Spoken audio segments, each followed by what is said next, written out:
Hello, you absolute legends. Minecraft speedrunning has had an interesting history.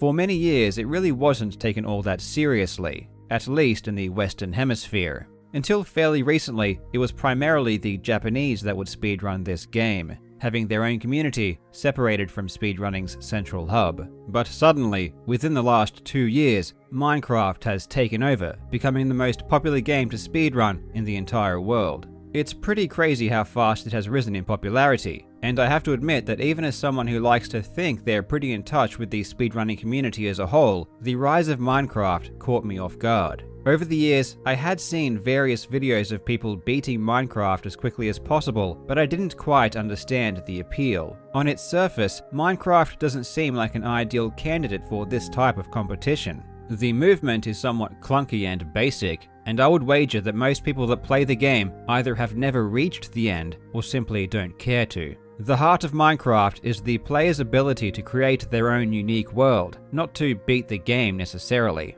What I have come to learn is that there is a certain depth to Minecraft that very few games possess. Given that there are literally hundreds of different items you can craft, the problem of how to beat the game as quickly as possible is an extremely complex one. With an unimaginable amount of different combinations, finding the optimal path is a very difficult thing to do. More than anything else, speedrunning Minecraft relies on the player's ability to think quickly and solve problems. Every single attempt we are thrust into a brand new universe, and it is our primary objective to figure out how to best make use of the materials we are given. New strategies are being discovered constantly, and given the almost limitless possibilities, I doubt this process will slow down anytime soon. Recently, a huge milestone was broken with the speedrunner D-Max beating the game in 19 minutes and 36 seconds. The first person to beat the game in less than 20 minutes in the 1.9 to 1.15 random seed category. As I've learned more about the game over the past month, I've come to realize why the game appeals to so many. And what better time than now to take a look at why Minecraft is shaping up to become the most popular speedrunning game of all time. In this video, you will learn about the thought processes that top-level players bring into each attempt. We will learn how the overarching strategy has developed over time. We will take a look at this new monumental record and the factors that enabled D-Max to beat the game quicker than anyone else had before. If you do end up enjoying this video, please remember to subscribe, as it really does have a positive impact on this channel. I really hope you enjoy.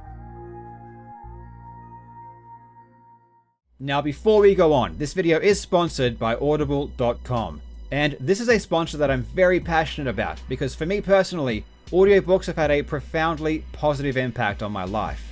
Audible is the best place to find audiobooks, and I think whenever you have the opportunity, you should be listening to something that either inspires you or at least teaches you something new. It really doesn't matter if you're exercising, commuting, or just want to unwind, put on an audiobook and you'll be much better for it. Audible offers a 30-day trial, which is awesome because you can try an audiobook completely free. And the one I'm going to recommend is Can't Hurt Me by David Goggins. It's an extremely inspiring story, and one that everyone should listen to in my opinion. If you do want some motivation, this book could change your life. In order to get this book for free, simply visit audible.com/KarlJobst or text KarlJobst to 500 500. Or to make it easy, just click the link in the description. Minecraft has two main categories, which are set seed glitchless and random seed glitchless. Set seed means that the player enters a specific world of their choosing, which should be the same for everyone. This is a world that has been shown to be the quickest to complete. Random seed means that the player will enter a completely random world with no knowledge beforehand.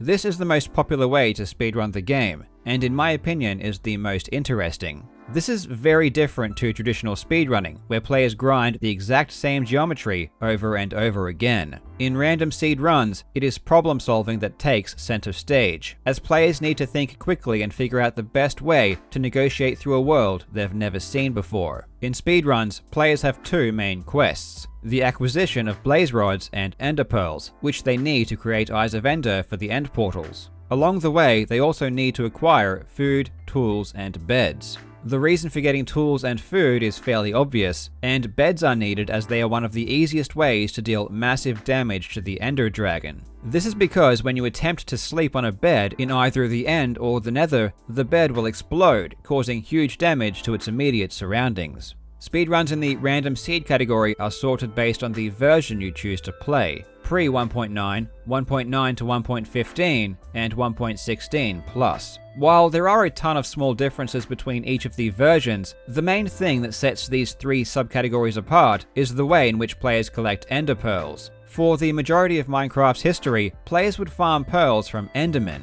which they would hunt at night. And if you watch runs in the pre 1.9 category, you will see players creating epic towers in order to quickly farm and then respawn mobs. But this changed when 1.14, the Village and Pillage update, was released. This update completely revamped the villager trading mechanic, and not only could you now trade with villagers for ender pearls, but you could do it reasonably quickly and with less effort. This shifted the meta of speedruns and ultimately led to a split in categories. Then, of course, as I covered in my last video, 1.16 was released, which introduced piglin bartering, which enables players to get pearls even faster.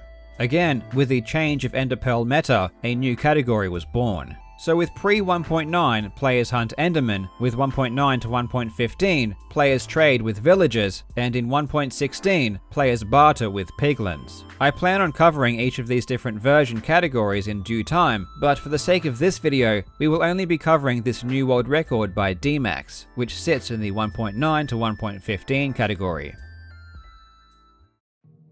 Whenever I'm learning about a new game, I like to start at the end and work my way back. Understanding the end goal puts everything else into context, and allows us to have a good grasp on exactly why things are done the way they are in a speedrun. For example, we know that in order to reach the end, we need to find blaze rods and ender pearls to create Eyes of Ender, but what do we need in order to find blaze rods? Well, one thing is for certain, and that is a nether portal in order to reach the nether. Nether portals are constructed from blocks of obsidian and require at minimum 10 blocks. Obsidian is found where lava meets water, and it is an extremely hard material. The only way you can mine it is with a diamond pickaxe. Thankfully though, you don't actually need to mine it, as there is a much easier and faster method of creating a portal. All you need is a bucket filled with water and access to lava, which you can find in caves or in randomly generated lava pools. In order to activate the portal, you need to expose it to fire, which is best done using a flint and steel. You can also use wood and wait for it to catch fire due to the heat of the lava, but this is a much slower process.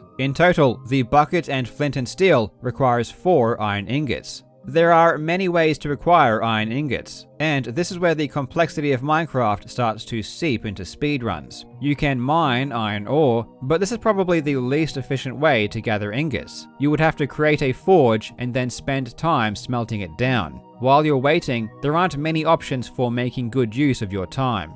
Iron ingots can also be found in desert temples. This is actually a pretty good way to attain it, as these temples also contain TNT, which is extremely important depending on which overall strategy you opt to use. Villages are also a good source of iron. You can find it in chests, or you can kill a golem that drops 3 to 5 ingots. Villages are great because they also contain food and beds. But a relatively new meta involves the use of ocean strats. And ocean travel is something that people are placing more and more importance on as time goes by. The key importance of ocean travel is that it is much faster than running on land, and one thing we need to keep in mind throughout this entire speedrun is that the stronghold we need to find to reach the end is very far away from where we spawn. Strongholds are located in areas called stronghold rings, and the first strongholds that we can encounter are located between 1408 to 2688 blocks from origin. Hypothetically, if the entire world was flat and you didn't have to eat, it would take around 3.5 minutes of traveling via sprint jumping just to reach the beginning of the first ring. But of course, the world isn't flat, and is usually marred with mountainous terrain, slowing things down dramatically.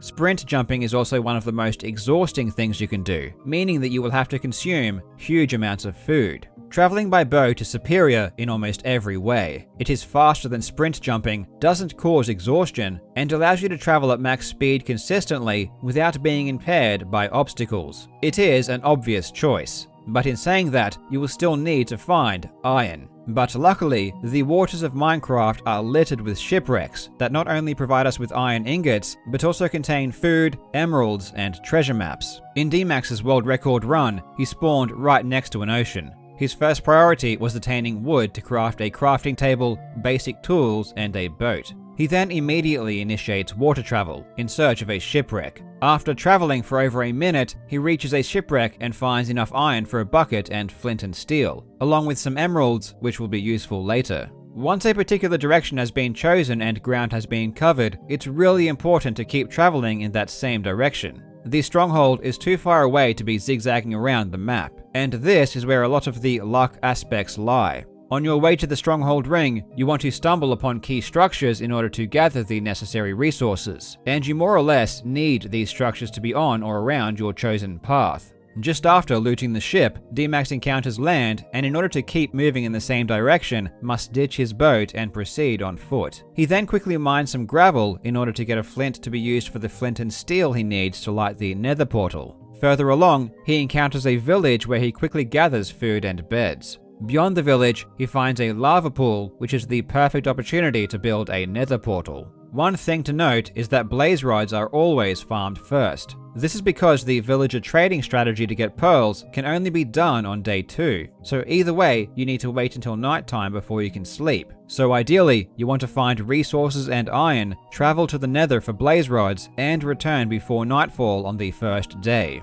After quickly creating his Nether portal, D-Max checks his coordinates and realizes just how far he has already traveled. At 1,100 blocks from origin, he is only 300 shy of the stronghold ring, and isn't even 5 minutes into the run. This is already extremely good pace, but things begin to get very crazy very quickly.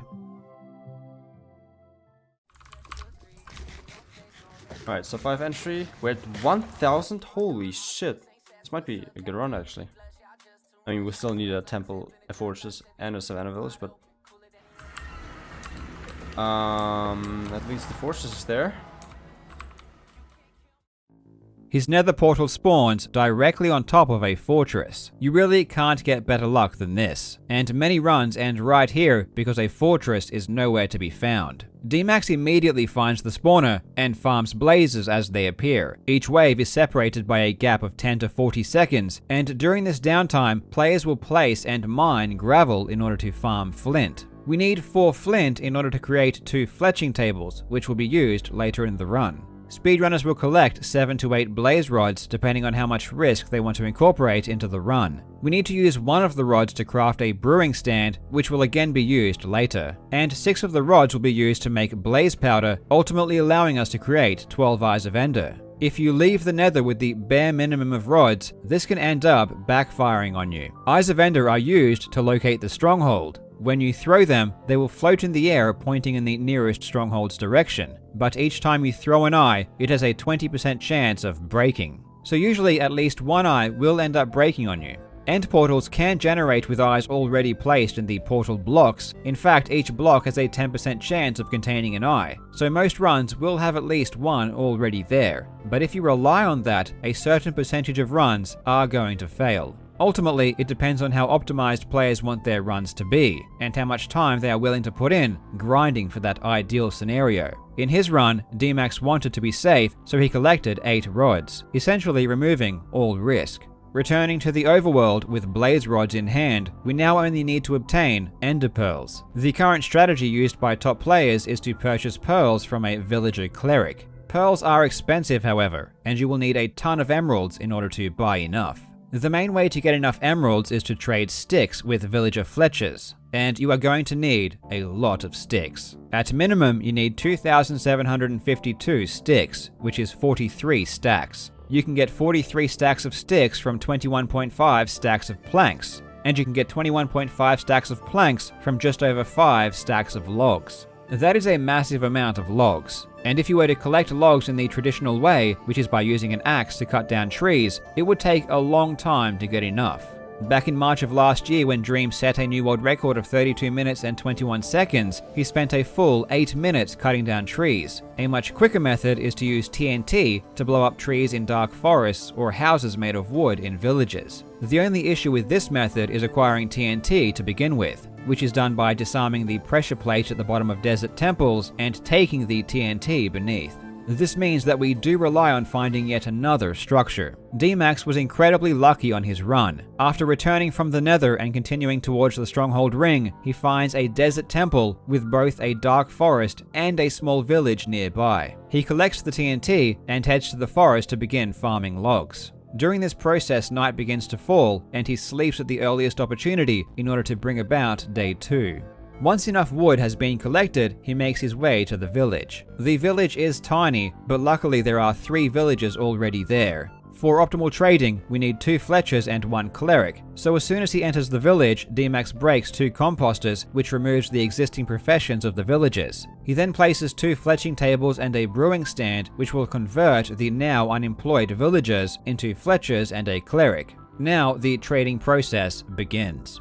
He trades sticks with the Fletchers to get emeralds, and buys redstone and lapis from the Cleric in order to level them up. The Cleric needs to reach expert level in order to offer pearls, and when he reaches expert, there is only a 2 out of 3 chance a pearl trade will even be available. This means that 1 out of every 3 runs will be killed immediately. There would be no use in simply resetting the Cleric's profession and trying again, as you already spent all of the emeralds you got from selling sticks to level the Cleric up to this point. If the Cleric doesn't offer pearls, there is really nothing you can do from here. One thing to note is that D-Max also had some gold ingots, which he sold to the Cleric as well. This provides massive experience, and you can actually receive emeralds instead of spending them. In this particular run, D-Max actually collected more wood than he needed, which meant that he could buy even more pearls, which he can use to cover ground very quickly. Before he leaves, he also purchases a bow and some arrows for the final fight. With pearls and rods collected, he can now craft Eyes of Ender and find the stronghold. It can't be stressed enough how insane D-Max's path was. In an almost straight line from spawn, he encountered a shipwreck, a village, a lava pool, a desert temple, a dark forest, and a second village. Not only that, but his nether portal spawned directly on a nether fortress. The odds of everything coming together like this are extremely low, but even after all of this, the run can still end in multiple ways. D-Max needs the stronghold to be relatively close to where he ended up, and it just so happened that it was only a couple of 100 blocks away. Considering how large the total area of the ring is, this is incredibly close. Inside the stronghold, the portal room location is random, and sometimes it can be hard to find, even hiding behind completely sealed walls. Thankfully in this case, it was found relatively quickly. Once teleported to the end, D-Max immediately begins work on destroying the crystals at the peak of each of the end spikes. We can't eliminate the dragon until she perches on the center structure, but for each crystal that remains, the odds of her doing so is greatly reduced. With all of the crystals removed, the only thing left to do is wait for the dragon to perch. Where's this perch?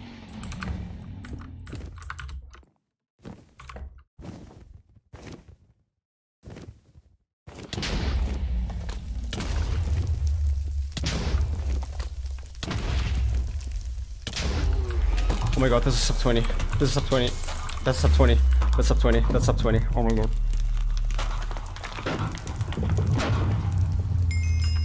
Oh my.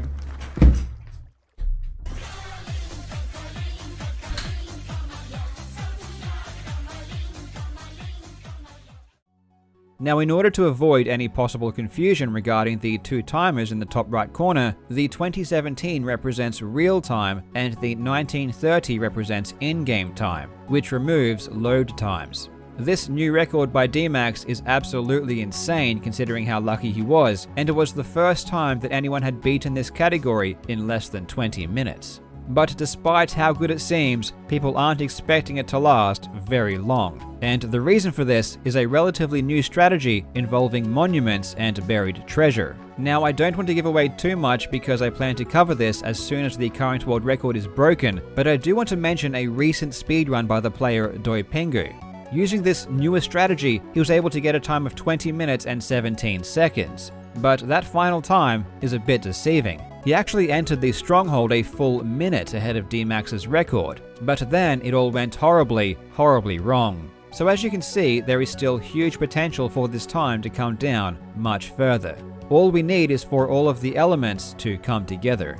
I've really been enjoying learning about Minecraft lately. It's such a deep game, and it's really exciting to see all of these new strategies unfold. I do have more Minecraft videos planned for the future, but I also have some more Doom and Quake content coming soon as well. Please make sure to subscribe so you don't miss out, and a huge thank you to my patrons for supporting the channel.